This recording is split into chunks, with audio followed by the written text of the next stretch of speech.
الله مولانا العظيم وصدق رسوله النبي الكريم ونحن على ذلك لمن الشاهدين والشاكرين والحمد لله رب العالمين. رب اشرح لي صدري ويسر لي امري واحلل عقدة من لساني يفقهوا قولي. رب زدني علما رب زدني عملا سبحانك لا علم لنا الا ما علمتنا انك انت العليم الحكيم. میرے واجب الاحترام قابل قدردان حاضرین و سامعین حضرات، آپ کے سامنے میں قرآن مجید فرقان حمید کی ایک آیت مبارکہ اور نبی علیہ السلام کے حدیث مبارکہ میں سے 2 حدیث مبارکہ تلاوت فرمائی ہے۔ اللہ رب العزت سے دعا ہے کہ اللہ تعالیٰ مجھے حق بیان کرنے کی توفیق نصیب فرمائے، ہم سب کو اس پر عمل کرنے کی توفیق نصیب فرمائے۔ اللہ رب العزت کا انسانوں کے اوپر بہت بڑا احسان ہے کہ اللہ پاک نے انسانوں کی طرف انبیاء علیہ السلام کا سلسلہ جاری فرمایا۔ انسان اس کا جتنا شکر ادا کرے وہ کم ہے، کیونکہ اگر انبیاء علیہ السلام کے بعثت کا سلسلہ نہ ہوتا تو نہ ہمیں اللہ کے نافرمانیاں اور اللہ کے فرما برداریاں اس کا علم ہوتا، نہ ہمیں ہدایت کا علم ہوتا، نہ ہمیں گمراہی کا علم ہوتا، نہ ہمیں معاش کا علم ہوتا، نہ ہمیں معاد کا علم ہوتا، نہ دین و دنیا کا علم ہوتا، نہ صحیح رخ پہ تجارت کا علم ہوتا، نہ غلامی اور حکمرانی کے رائے ہمیں ملتے۔ اللہ رب العزت نے احسان کیا، پھر اللہ پاک نے انسان کو عقل دیا، اور انسان جیسے کہ علم حاصل کرتا ہے، علم کے ذریعے سے اس کو رہنمائی ہوتی ہے، تو عقل کے ذریعے سے بھی، تجربے کے ذریعے سے بھی، لیکن صرف انسان کا یہ عقل ہدایت کے لیے کافی نہیں ہے جب تک کہ انبیاء علیہ السلام کی ہدایت اس کے ساتھ شامل نہ ہو۔ دیکھو انسان کو اللہ پاک نے آنکھ کے لیے، اب اس آنکھوں کے اندر دیکھنے کی طاقت ہے، روشنی کی طاقت ہے، لیکن جب رات کا اندھیرا ہوتا ہے تو انسان کو کچھ نظر نہیں آتا جب تک اس کے ساتھ اور کوئی ذرائع نہ مل جائے، کسی اور ذریعے سے، جیسے بلب ہو گیا، دن کی روشنی، سورج کی روشنی ہوگی تو اس کو کچھ نظر نہیں آتا۔ اسی طرح انسان کا یہ جو عقل ہے یہ خود ہدایت حاصل نہیں کر سکتا ہے جب تک کہ انبیاء علیہ السلام کی ہدایت اس کے ساتھ شامل نہ ہو۔ تو انبیاء کرام کو اللہ پاک نے بھیجا، انبیاء کرام نے اپنے اخلاق سے اور اپنے صبر و تحمل سے دعوت کا کام کیا۔ انبیاء کرام نے دن رات محنت کی اور قوم کو اللہ کی طرف بلایا، اللہ کے ساتھ جوڑا، اور اللہ پاک نے انبیاء کرام کو معجزات بھی دیے۔ حضرت نوح علیہ السلام فرماتے ہیں ربی انی دعوت قومی لیلا و نہارا، میں نے دن رات اپنے قوم کو دعوت دی، محنت کیا، ثم اعلنت لهم واسررت لهم بالاسرارا، اور اللہ پاک سے التجا کرے اللہ میں نے اپنے قوم پر محنت کیا، دن رات محنت کیا، ان کو دعوت دی۔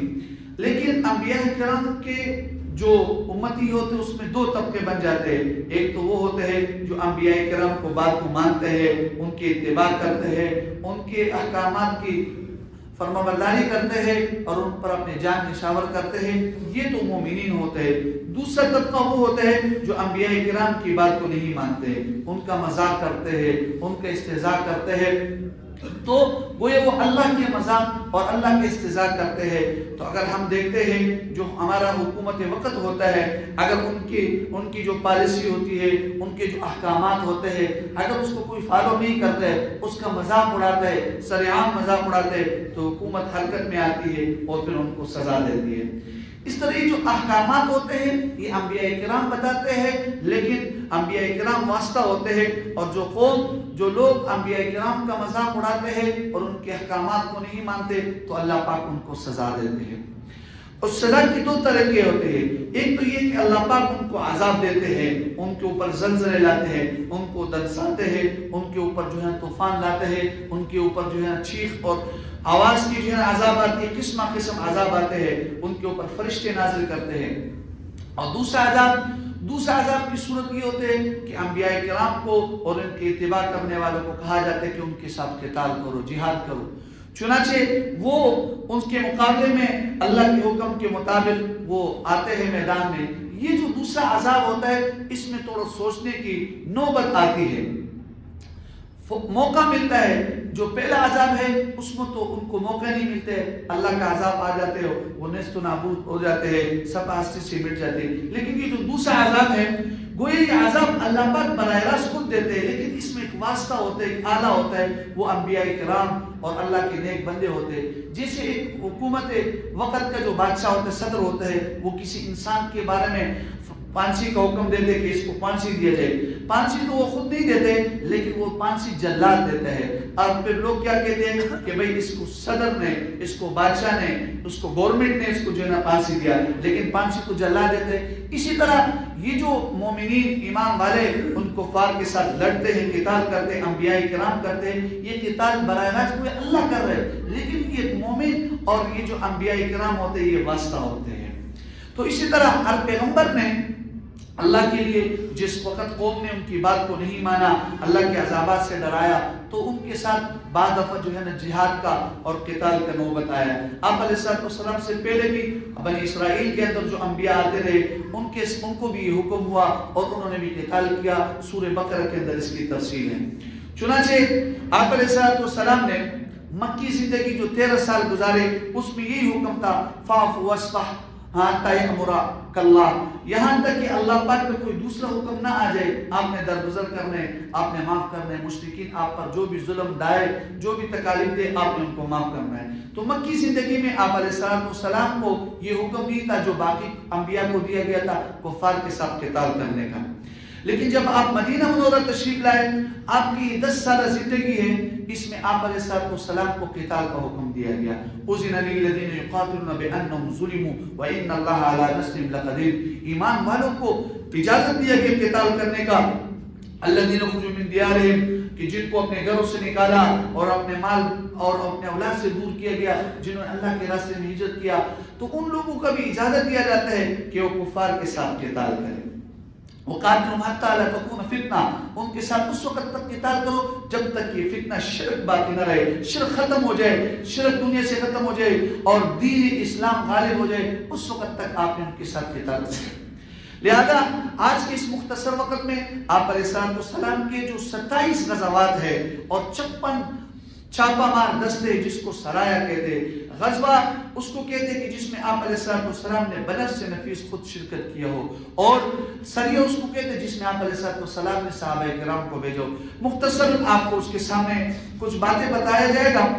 اصل میں ہمیں تاریخ کا علم ہوتا ہے لیکن غیروں کی تاریخ کا علم ہوتا ہے، فلانے کی تاریخ، فلانے قوم کی، فلانے اب نبی علیہ السلام کی تاریخ کا، صحابہ کرام کی تاریخ کا ہمیں علم نہیں ہوتے۔ ہمیں چاہیے کہ اپنے بچوں کو بتائے وہ کیسے جو ہے نا سپہ سالار تھے، کیسے کمانڈر تھے دنیا کے اندر، انہوں نے کیسے اسلام کو غالب کیا۔ آپ دیکھیں آپ علیہ السلام کے 27 غزوات اور 56 چھاپا مار جو دستے تھے، اس میں ٹوٹل کل 1018 افراد مارے گئے، جس میں 259 صحابہ کرام شہید ہوئے اور 759 جو ہے نا کفار جو ہے نا واصل جہنم ہوئے، اور پورے جزیرہ عرب میں جو ہے نا اسلام غالب ہوا اور اسلام پھیل گیا۔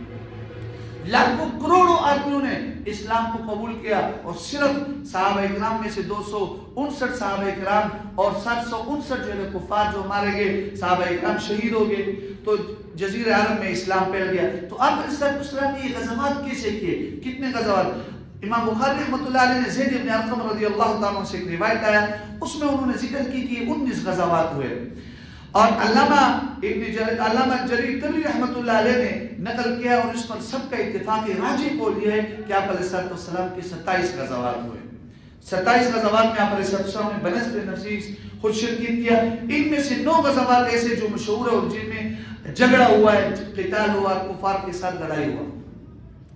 ان غزوات میں سے ہم تو یہ مشہور ہے ہمارے ہاں کہ غزوہ بدر پہلے ہے، لیکن امام بخاری رحمۃ اللہ علیہ نے غزوہ وہ سب سے پہلے جو غزوہ ہے وہ ابوا ہے، پھر بوات ہے، پھر غزوہ عشیرہ ہے، پھر غزوہ بدر اولا ہے صغرا جس کو کہتے ہیں، پھر غزوہ کبرا ہے، غزوہ بدر کبرا ہے، پھر غزوہ احد ہے، پھر غزوہ خندق ہے، پھر غزوہ قریظہ ہے، پھر غزوہ پھر غزوہ مستلق ہے، پھر غزوہ مریسہ ہے، ذات قرب بھی اس کو کہتے ہیں، پھر غزوہ خیبر ہے، پھر غزوہ صلح حدیبیہ ہے، خیبر سے پہلے حدیبیہ آتا ہے، پھر غزوہ خیبر ہے، پھر غزوہ خندق ہے، پھر ذات قرب، ذات رقاع ہے، پھر غزوہ ذات رقاع ہے، پھر غزوہ ذات السلاسل ہے، پھر غزوہ جو ہے نا وہ فتح مکہ ہے، پھر غزوہ حنین ہے، پھر اس کے بعد غزوہ طائف ہے، اور پھر قبیلہ حوازن کے ساتھ جو جنگ ہوا، پھر غزوہ تبوک ہے اور اس سے پہلے غزوہ جو ہے نا سیف البحر ہے.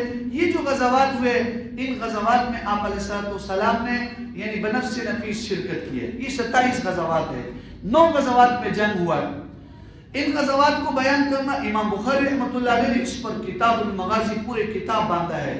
اور شراح حدیث جو ہے انہوں نے بڑے بڑے ان کے اوپر کتابیں لکھی. شراح بڑی بڑی کتابیں اس پر تصنیف ہے. تو اس کو بیان کرنا بہت مشکل ہے. یہ بھی آپ علیہ السلام کی سیرت کا حصہ ہے.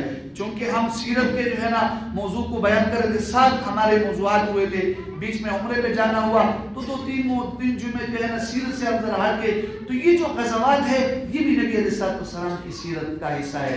ہمیں تو یہ بیان کیا جاتا ہے کہ نبی علیہ السلام نے حلوہ کھایا, حلوہ پسند کیا اور میٹھے, لیکن نبی علیہ السلام نے تو غزوات بھی آپ علیہ السلام نے زخم کھائی. آپ علیہ السلام کا دندان مبارک شہید ہوا. آپ علیہ السلام کے سر مبارک کو زخمی کیا گیا. اور صحابہ کرام نے آپ کی خاطر 70 نشانات, طلحہ رضی اللہ عنہ 40 نشانات, زبیر رضی اللہ عنہ 70 نشانات, تلوار کے تیر کے نشانات آپ کے اوپر پڑے ہیں. صحابہ کرام نے قربانی دی. یہ بیان نہیں کیا جاتا, یہ تاریخ سے ہم ناواقف ہے. تو اسلام اتنے آسانی سے ہمارے پاس نہیں آئے. ٹھیک ہے یہ اخلاق کے ذریعے سے پہنچا ہے, اخلاق بھی اس میں نمایاں کردار ہے, لیکن آپ علیہ السلام نے کفار کے ساتھ جہاد بھی کیا, تلوار بھی اٹھایا.